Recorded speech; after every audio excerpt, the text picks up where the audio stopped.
The EU and Canada were embroiled in the Turbot War, an international fishing dispute and bloodless conflict between Canada and Spain in the mid-90s. In 1995, after months of clashes, EU member states tried to agree a resolution, but were met with a chilling threat from Canada. The country's fishing minister, Brian Tobin, claimed that fisheries vessels would again set out to cut the nets of boats off the Newfoundland coast, risking injury or even death to men on the trawlers. He simply said, "Set your alarm clocks." This came after Spanish vessels had already been seized.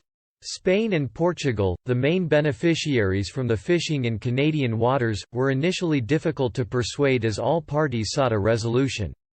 The countries wanted to be sure that they could sell the deal at home. The package divided the fishing grounds into two areas, one essentially, the EU would get an increased share of the fish in the international zone, allowing Spain to claim a form of victory. Canada would secure the waters closer to its coastline, as well as tougher enforcement of the rules. Spain had pressed for the EU to get 50% of the catch of Greenland halibut, or about 13,500 tons this year, but had to settle for less. At the time, the Canadian fishing industry was struggling due to mass decline in cod levels near its waters. This dramatic decline in fish stocks meant that around 50,000 jobs had been lost in the Canadian commercial fishing industry, and many communities had been devastated by the loss of their main source of income.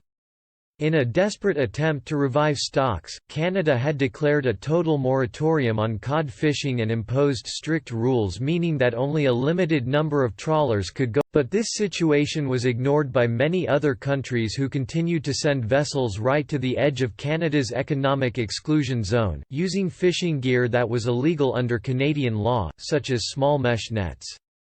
Eventually, a huge clash occurred when a Spanish vessel was chased by the Canadian Coast Guard trying to prevent the fishermen from Europe undoing Ottawa's preservation efforts. The crew of the ship named Este were arrested and the Spanish vessel was towed back to the Canadian city of St. John's. In the aftermath, Britain and Ireland backed Canada's actions while the EU defended Spain's right to fish in the waters. By this point the dispute had descended into name-calling, with the Spanish claiming the Canadians had behaved like pirates, while Canada accused Spain of being conservation criminals and cheats. Even John Major, Prime Minister at the time, risked dividing the bloc by coming out with strong public support for the Canadians. The EU member states persuaded Spain to back down as the bloc came to an agreement with Canada to withdraw vessels. The fisheries flashpoint nearly led to armed conflict, and highlighted just how important the protection of fisheries is to countries.